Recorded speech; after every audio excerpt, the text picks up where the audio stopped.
It's my turn to introduce Steffen to the virtual stage of the Illumination Summit.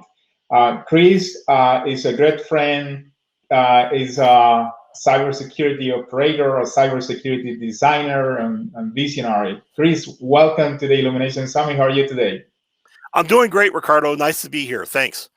All right, outstanding. What are your thoughts of the Maria Kayos talk? It was amazing. I mean, I watched her play on the World Poker Tour. I watched so many gazillions of hands of poker in my life, and I have to agree with everything that she said. There's so many parts of poker that are that to the unaided look like, you know, some kind of gamble, some kind of luck, so on and so forth. And what you don't always understand unless you play quite a bit is that there are so many probabilities involved in trying to understand what kind of hands are going to come up. And it truly is about information, trying to understand the math part of it. And the math part of it's extremely important, but you know, all the other clues that she talked about at the table, trying to understand, you know, how people have played before, what is, you know, what's remaining in the deck as far as hands are concerned, so on and so forth. Though all those are the kind of things that make, you know, the really, really best poker players. I remember when I started playing poker, I looked at really kind of the godfather of poker, which is a guy named Doyle Brunson, and he wrote a book called Super Systems, and just to understand the math behind all of it. And learn very quickly that, you know, your first impression is that this is this, you know, gambling and, you know, people gamble playing poker. It's not gambling. There is so much skill involved, and it directly applies to what we're talking about in cybersecurity. Really understanding about, you know, having an understanding of what your environment looks like, and understand, you know, all the nuances behind cybersecurity. No, and kind of, even as Maria mentioned, nobody understands it all. You're not talking about something that even 20 years into the whole game that I've been doing this in the CISSP for forever, I could tell you that I only know maybe 10% of what I would like to know about cybersecurity, and I know a couple things, right? So really cool stuff, and really great presentation. Well, thank you for joining us, Chris. Let's start with our topic, right? And then I will mix that with some of the comments from Maria and how we apply that to cyber. Chris, you go to a ton of events. You know, you read tons of blogs, you write tons of blogs, and more importantly, you talk with multiple organizations through your job, right? What are their problems, and so on and so forth. Why don't we flip the coin here and talk about the evolution that you have seen over the last few years and months? Where do you see the industry is moving? Yeah, you know, there's several things out there that I could immediately talk about. One of the things that Maria mentioned is the amount of data that's available, and working with data that makes the most sense. Don't concentrate on tells. Don't concentrate on, you know, some of the mishmash or sexy things.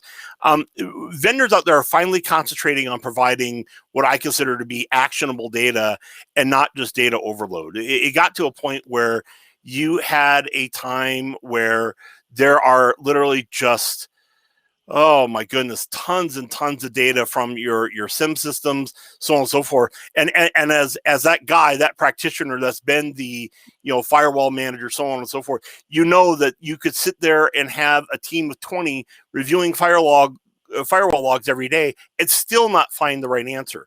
One of the great things that I loved about Lumo is that they understood that from the very get-go, right? That you understood that the data is out there. Let's take and concentrate on the fact that, you know, there are things that you can do that you probably already been compromised. Let's assume that, and let's take and learn what you can actually do about those things.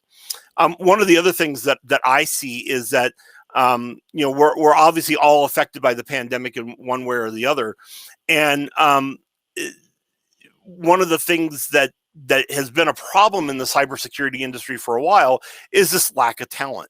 The pandemic has allowed companies to look outside of their immediate areas, their geolocations, for security talent. And that's something that's kind of new. I don't think it's the end-all, be-all solution to our cybersecurity problems, but taking and finding that guy that is now living in Boise compared to living somewhere in Silicon Valley, really kind of an important part for especially small to medium-sized companies that are trying to establish their security practice. So I see that. I mean, there's a lot of things that we can talk about in the pandemic, but I see that as one of those things that tends to be one of the brighter spots. And then the one that I really am focusing a lot on this year is compliance. And regulatory compliance is one of those really hot topics for really every size company, from the biggest of the Fortune 500s to even, the smallest of the small companies that are still subject to PCI and GDPR and CCPA and so on and so forth. And the thing that people have to remember is that compliance issues did not simply disappear because of the pandemic. They are still out there. They are alive and well. And it's really expected that companies are going to have to figure out how to deal with a lot of these kind of issues. They aren't just going away, and they need talent. They need a vision to be able to deal with those things, those particular issues in one way or another. Interesting. I agree with that. I will add to that, Chris, that I see that the market is finally asking the right questions, right? I think there is a growing consensus that cybersecurity as an industry is underperforming, and they're finally asking how we do this better. When I speak with customers and analysts like yourself, I see a growing consensus of that. The way we have operated cybersecurity in the past is not necessarily the way we should be operating cybersecurity moving forward. There's probably a better way to do that. I totally agree with you too, right? You're finally seeing vendors like Lumu, like others, that are finally paying attention to some of these bigger issues. It used to be, I'm not trying to age myself too much, but the bad old times where we were manually reviewing the firewall logs and some of these other really, really manual tasks are now becoming automated, and you have vendors that are instead of taking and concentrating on the big picture things, which is very important, they're concentrating on specific things and solving specific problems that have been control gaps for a long, long time. So, Ricardo, totally agree with you. I mean, that's definitely how I see it as well, and the market sees it that way as well. You touch an interesting point to me, Chris, which is compliance, right? We have debated along that topic since we met each other. But I need to ask you this question: does compliance mean security? It doesn't, and you can have compliance without security, but you can't have security without at least some compliance. And I mean, you got to take it and look at them as co-equal parts of the same pyramid.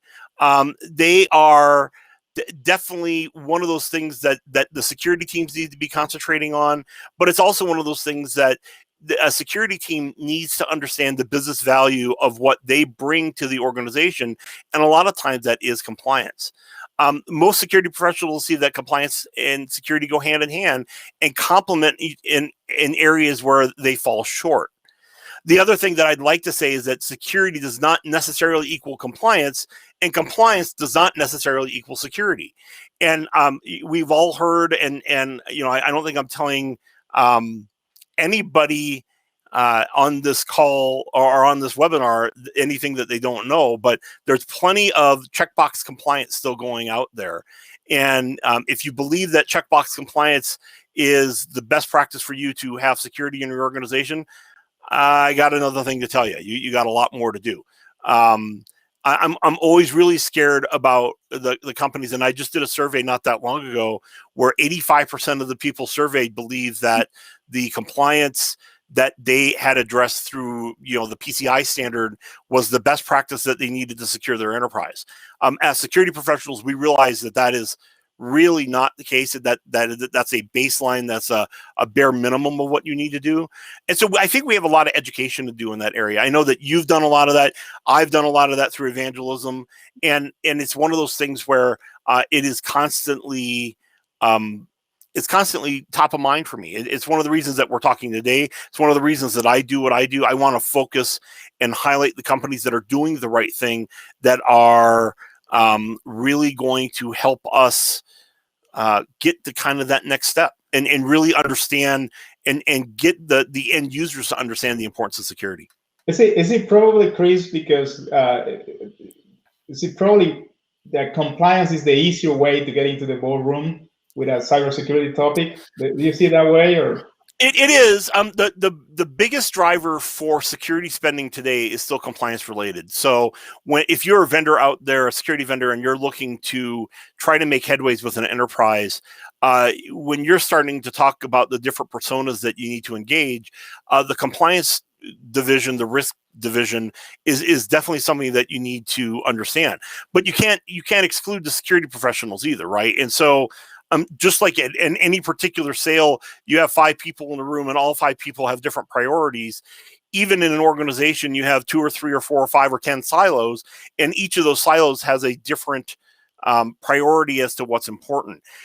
As a security professional, my biggest recommendation to you is to be engaged at the business level, to understand what the business's priorities are, and to make certain that your security vision and strategy is aligned with the business.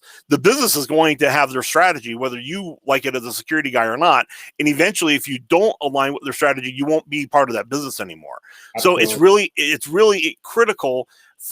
I know that, a lot of times security people have this in their head, that they are this bastion that, sits in the dark basement and look who's talking, right?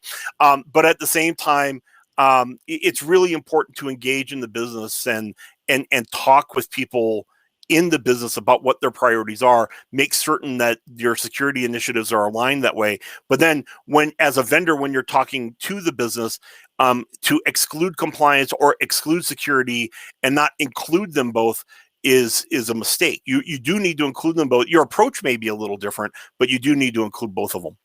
Cool.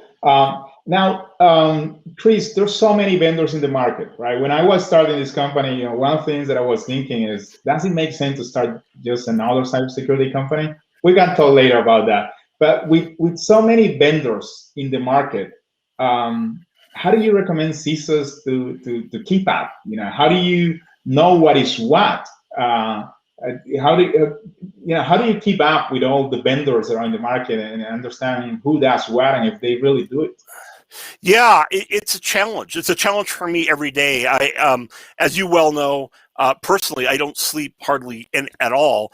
And so I usually spend somewhere in the neighborhood of 3 to 4 hours every day doing research on different vendors, on different news releases, some of the different products. I obviously come from a very technical background as well. I have a whole lab here in my basement where I blow stuff up and have honeypots and get to play with stuff that way. And yes, I am that nerd, right? But I love doing it, right?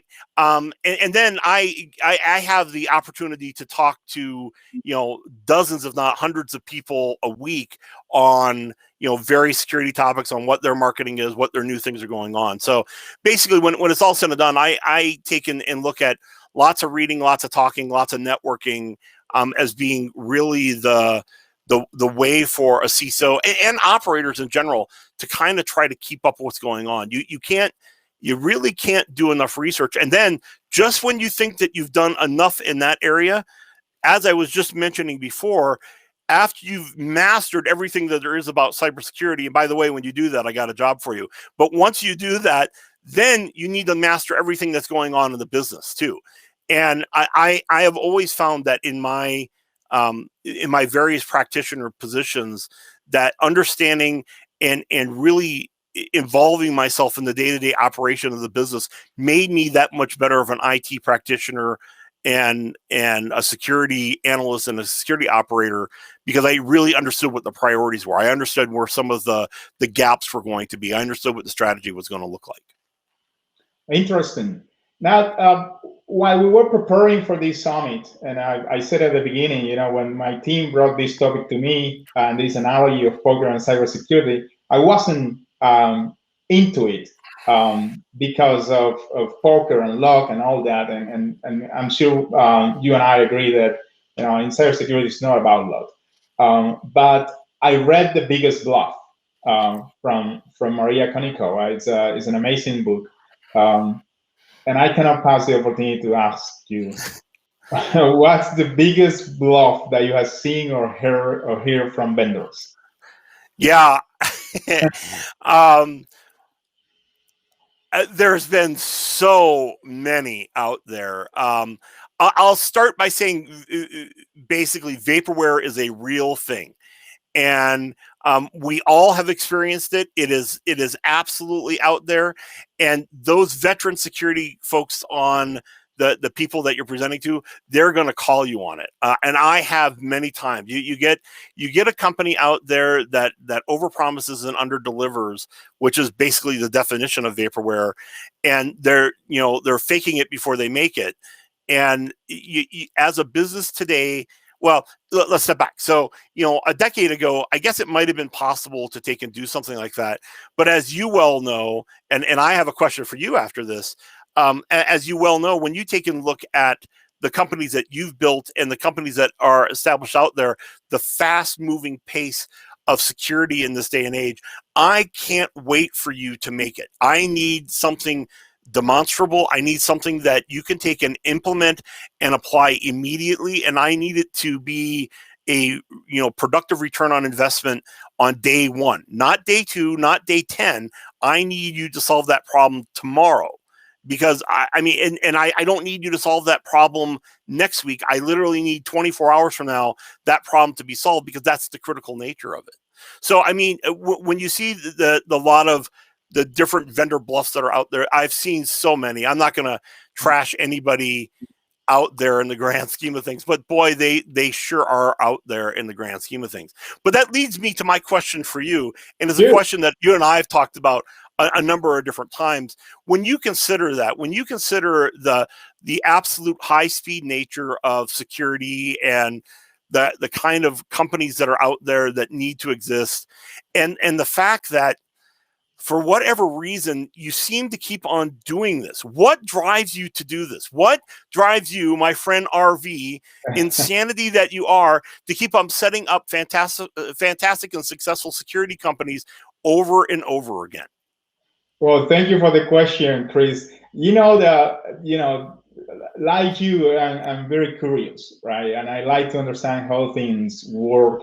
And after we sold my previous company, Easy Solutions, in the anti-fraud space, I started to get more time to identify what was the problem in cybersecurity. And I spent a lot of time with people in the security operations center, just observing how they operate, like how they make decisions when there is an alert, how much information they have access to make decisions. And then I started learning about the breaches that were happening, and there was something that it just stayed in my head until these days, which is the amount of time that an adversary remains hidden in the network of a company once they get access to the company. It's between 6 to 18 months.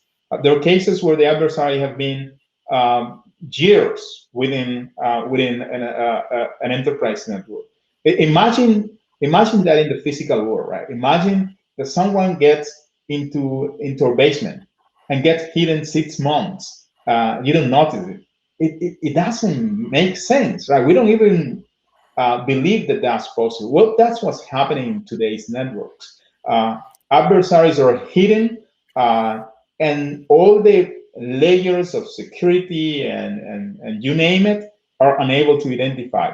So we embarked into this crusade to help enterprises to measure compromise, and we did it, Chris, because we believe that there's a better way to operate cybersecurity, proficiently, and that started with measuring your state of compromise. When Maria Kayos was speaking, there are a lot of I didn't knew the speech, by the way, but there are a lot of things that make a lot of sense, and when you draw the analogy between cybersecurity and poker, paying attention, and that was something that I observed when I was in the security operations center, helping other guys to operate cybersecurity. How do you pay attention when you are in this ocean of alerts that most of the time are false positive? When I built my NOC the first time, there were 8 screens on the wall, right? And when at any given time there was 8 different things going on. Plus, then at the desktop there was another, at least 2, if not 3 screens with multiple windows going on there. So at any given time, I had 2 or 3 different SOC NOC technicians looking at potentially a dozen different things. And I always joked about this, but I got something on the neighborhood of 800 to 1,000 alerts a day. Which one of those should I pay attention to? And you learn over time. There's some that you're going to ignore, which is just noise. Then you have to ask why you're creating to begin with. But even as my SOC team, what is the thing here that's the most relevant to you? Which is the thing that should be front and center? Which is the thing that makes the most sense to you, that indicates that you have a problem? And universally, and this to be true, that you can have mountains and mountains of data every day, logs and screens and graphs and so on and so forth. And 9 times out of 10, you're going to miss the snippet that was the one that you needed to know that you had a problem. And again, 9 times out of 10, you go back later, and after you've had an event and you do your postmortem, and that piece of data that would have told you we have a huge problem, it's right there. And so I think that's really the nature and the future of cybersecurity, is understanding how to deal with a lot of those kind of things. And I think that's one of the directions that I know that Lumu's been going too. You got it. That's exactly right. Chris, you read a lot, right? I know that for sure. What are you reading right now? Something that you can recommend to our audience? Yeah, as you well know, I am the hugest science fiction nerd in the entire world, and so my library is full of every kind of science fiction stuff that you can imagine. Really, from a business perspective, I am, and from a work perspective, I spend so much time taking and reading what luminaries are always talking about. For example, I know that you're on Forbes. I read that the Forbes blogs and such on a regular basis. A lot of different news sites to read there. As far as books are concerned, I would recommend 2. The one that I would always recommend is the Phoenix Project by Gene Kim and others, about DevOps and understanding how that wins. But I'd also take and recommend, as I mentioned before, the critical nature of security and technical people really getting a fundamental understanding of business. And Malcolm Gladwell's books are always really great. They're kind of business basics. I would always recommend Outliers. It's one of my favorites. As people would probably admit, I am definitely not inside the square in the grand scheme of things. So being one of those outliers is something that I've always been proud of, and something that I always really appreciate when it's all said and done. Chris, Steffen recommends Outlier from Malcolm Gladwell. I recommend The Breakthrough in Cybersecurity from Lumu. Chris, it has been a pleasure to have you on stage today. There are tons of questions from the audience. So I'd like to invite Maria Lovato, our Chief Marketing Officer, to help us moderate those questions. Hi, Chris. Hi, RV. How are you? Doing great. Awesome. Okay, so we've gotten a ton of questions. So let's try to see if we can get to as many of them as we can. Do you think cybersecurity is moving into the right direction? And this one can be for RV or for Chris or both. I'll start. RV kind of mentioned this a little bit, and the answer is yes. There are so many advances that have occurred in the last 3, 4, 5 years that have really made cybersecurity a reality. It used to be, I would even argue, to continue with Maria's discussion, it was more of a gamble in some ways. You were hoping that what you were doing was spending the money in the right place. I know that there's plenty of CIOs, CISOs at night that spent money on this big identity management project and hoped that it met this particular security control, and that's why they were able to sleep well at night. As we well know, that wasn't the cause of their problem, and they need to be taking and looking at a lot of other things. We're finally getting a bigger picture of what those things should be, and there are literally hundreds, if not thousands, of vendors out there that are willing to help you. Some are great, some are practitioners of vaporware, I think is what we'll call them, and everything in between. And I really do hope that there is more continuity for people to understand, and using some of those compliance controls and compliance frameworks to help you get there, from MITR to PCI to HIPAA to FedRAMP, what have you.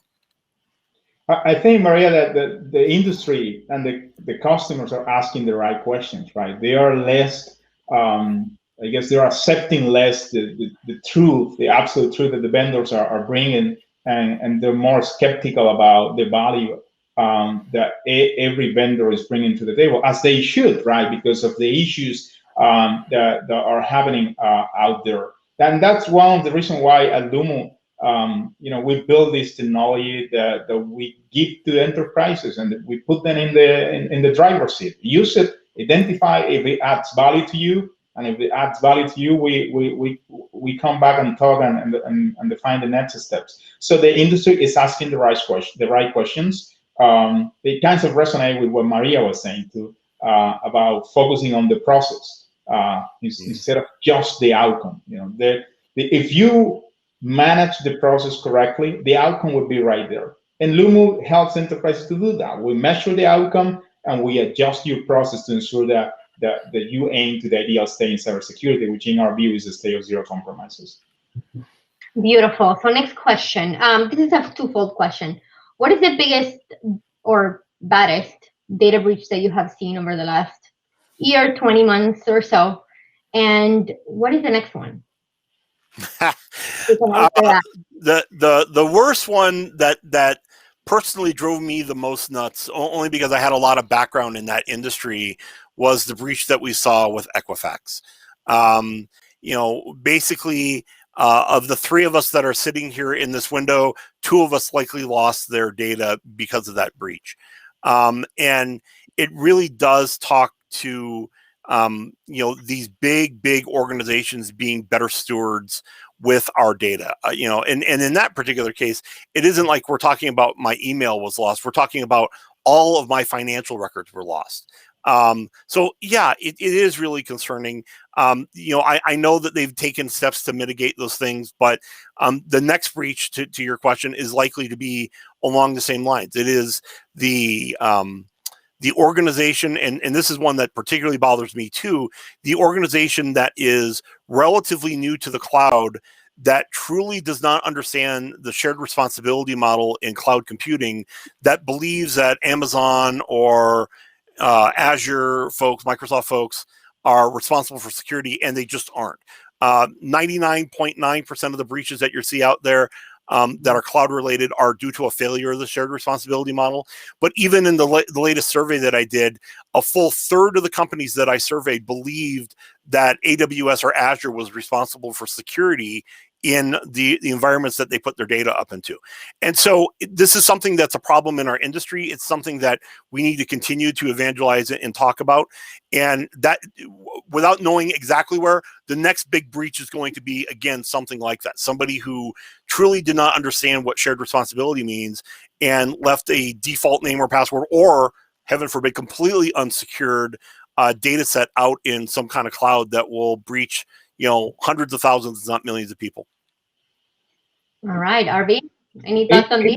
Yeah, in my case, I think that just because we, or me personally, was close to this, the company had all the data to avoid the breach. Was that one of company A? That unfortunately, I'm unable to mention the name of the company, but they have all the data to avoid that to occur. Yet they end up in the news, right? They ask us what were our thoughts. We tell them there's something truly bad happening. The bad guys are monetizing your infrastructure. Yet the process of decision making using that process, they decide to ignore that, and unfortunately, it ended up really, really bad for that company. And then definitely, the SolarWinds one is one that's worth mentioning. It's a big one. I think it's going to be, we're going to be speaking for that incident for many years to come. I think the ability that the adversary had to get access and compromise that organization in such a way that they now have the ability to exploit that compromise on thousands of other organizations is just impressive, and it's just a reflection again of the need that the industry has on these type of technologies. Perfect. All right. Well, somebody asked about if the industry is ready for fileless attacks. Is the industry ready for fileless attacks?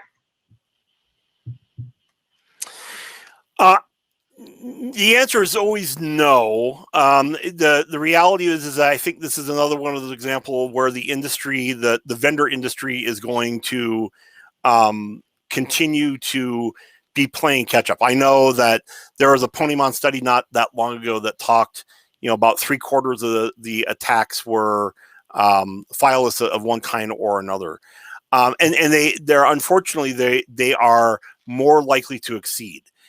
To succeed, right? I do think that there are plenty of companies out there that are really at the front edge of trying to deal with that, trying to understand why and how to deal with that as part of their overall cybersecurity ecosystem. I don't think that we're 100%, but I think just like everything, I think over time the major vendors out there are going to have the wherewithal to be able to effectively deal with it. But as of today, no, I don't think that we're effectively dealing with it. But I could say the same thing about ransomware, right? Ransomware is something that's been around for, obviously a long time. You think that we'd have that one licked. We don't. We're not even close.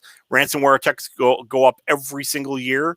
And there are hundreds and hundreds of vendors trying to deal with ransomware, and some of them do a great job. This is not being critical of any of those kind of things. It is truly we are trying to be a step in front of the bad guys, and sometimes we're walking right at an even pace, and sometimes they're just a little bit ahead of us.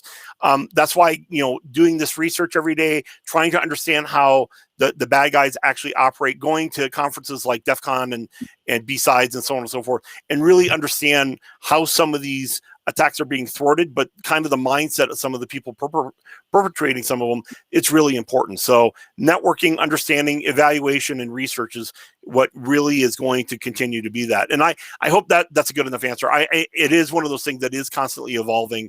It's one of those things that I want to see more attention being paid to. And I think that the industry is paying more attention to it. It's just going to take a little bit of time.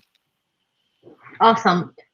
So I'm going to try to get to 3 more questions. I only have 2 minutes, but I may go over 1 minute. Talking about the challenges of 5G. So we're reading about it in the news, right? Like in every security portal. What are those risks? How should we be thinking about 5G? 5G, anything? Yeah, I mean, 5G is really the future, right? I think that when you have a technology that has the kind of implications as much as 5G and IoT do to stand the industry on its head, I think that we all have to be paying attention to it. I think it's definitely a technology that we need to be implementing. I've actually done IoT research already. I'm doing some again this year. The idea that in your break room right now at work, which you probably aren't at, that you have an IoT refrigerator that can compromise your entire business should scare the bejeebers out of every security person on this call. And the fact that at your house you have an IoT toothbrush for, again, whatever the reason that might be, that you could potentially compromise your home network through your toothbrush is bizarre, but real. I mean, I'm not, these are things I'm not even making up, right? I know one of the vendors that I talk to, one of the examples that they use all the time is, they ask to go see their break room and see what IoT devices they incidentally might have even in their break room, and you'd be shocked, between thermostats to refrigerators to microwaves to whatever, and they're all connected to a network, and that network has the ability to be compromised. And so understanding how IoT plays as part of our overall cyber infrastructure is critically important. And those organizations that are already taking it and including it as part of their overall security strategy and vision are one step ahead of everybody else. The other side of that is the whole OT, right? You're talking about your SCADA systems and your, all your power systems and all your infrastructure. That's particularly scary. And again, it's kind of along the same realm. Those companies are really starting to see the light too. They see that these attacks on, public utilities is not theoretical anymore. They are real. There are things that are really happening and things that are really possible. And so you're seeing real efforts, and I've talked to a number of them that are really making an effort to take and upgrade their technologies to understand those exploits a little bit better than really at any other time previously. Very nice. RV, anything on 5G? I concur in that. I'm a 5G lover. I think 5G is going to change the way networks are built. We are in the infancies of 5G adoption on a worldwide basis. But as that evolves, the way enterprises build networks is going to be different. The way they deploy security is going to be different as well. And that's why I got in love with this idea of measuring compromise out of network metadata. Because what's the common denominator of what Chris mentioned? IoT, OT, servers, laptops, mobile phones. It's network metadata. Mm-hmm. If your network is behaving differently, then there is an action that you must be taking. So this idea of continuous compromise assessment and the ability to measure your entire assets will give you the capabilities to stay relevant in cybersecurity today and as 5G gets more into our lives. Beautiful. Last two questions. One question related to talent. What is the basic talent that we need in cybersecurity? I was in a panel yesterday or the night before, and basically they were talking about certifications. There's this big debate between, do we need all these certifications? Does curiosity suffice plus training? So I guess, what's your take, and what can we tell the audience that maybe wants to incur in this very growing and scarce industry when it comes to talent? Yeah, there's no answer to that question, and unfortunately, the answer is, as a security guy, as I mentioned before, you need to know everything, and I don't mean to exaggerate when I say that, but you need a strong background in basic IT and help desk. You need to understand how the end user works. You need a very strong background on networking and how networks are created and how they work, and that's just basic IT skills 101. Then there are the cyber skills that go with that, encryption and network design and security postures and so on and so forth. Then you have an entire compliance side, right? All the compliance regulations and so on and so forth.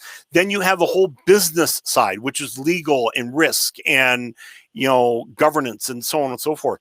And in my career, I've played in all those areas. I've chosen to really concentrate on the compliance aspects, the legal aspects, the regulatory aspects of security.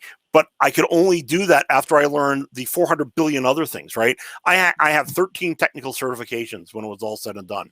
I don't keep them all up. I keep up my CISSP and CISA. As a plug for ISC2, a CISSP is always going to be one of those things that there's the ongoing joke is there's no such thing as unemployed CISSP. And there's a reason for that. The ability to get that kind of certification demonstrates that you have this huge, enormous technical background. But my advice to anybody trying to get into the security industry, and I give the same advice all the time, is learn. And then when you think that you've learned, you're not done learning. Build a lab in your house. I mean, Ricardo was laughing at me, and he knows this is true. I do have that lab. It's, a half a dozen servers and honeypot and external firewalls and routers and so on and so forth that I let people play with and destroy. And then I learn from that, because that's the kind of nerd that I am. You can't stop learning enough. And I can't emphasize that's the best direction to go. Very nice. Any thoughts on talent? I think there's no doubt there's a lack of talent in the industry, but just want to highlight that, you know, as vendors, we probably know being part of the solutions, right? The market needs less alerts. They need to have the cybersecurity practitioner to be able to pay attention, right? And it's hard to do that when you throw just more alerts to the cybersecurity practitioners. But then the angle that we have adopted at Lumo is, let's find a way to kill the noise of all the alerts and put you in control. Let's give you the alerts that if you manage those alerts, you manage the process in such a way that the outcome would be in the right point, the state of zero compromise. That's kind of our approach to that. Absolutely agree with that. All right. So last question. Let's say we're having this conversation in 5 years. Where do you see cybersecurity then? Oh, well, there's no question that automation, machine learning is going to definitely be a big factor. Obviously, I want to say that I would like to be able to eliminate a lot of the grunt work and get rid of a lot of the nonsense. But I know one of the things that people are always a little concerned about, and that I always try to alleviate, is that the war will be won with boots on the ground, and those boots will be human boots. It's not going to be some android sort of thing that's going to take over your job as a cybersecurity practitioner. I know that I could do this for the next 50 years and still have a job as a security guy, as long as I keep my skills up, very simply because no matter how much I learn and how much I need to do, you still have to have and understand the human element. And we just aren't at a technology place anytime soon, certainly in the next 5 years, where it's going to be the case where AI ML is going to replace, having a dedicated cybersecurity professional, if not a team, to take that kind of problems. But all the same concerns that we have today, I'd love to say that we'll get rid of ransomware in 5 years. We won't. I'd love to be able to say that we're going to get rid of all these cloud related issues. We won't. Same thing with database. Regulatory controls are going to continue to increase. We got to deal with those. These are all things that in the next 5 years are going to still be there. And if you're a vendor out there or a security practitioner, understanding those things and understanding your place in those things is really the best recommendation that I can give you to prepare for the next 5 years.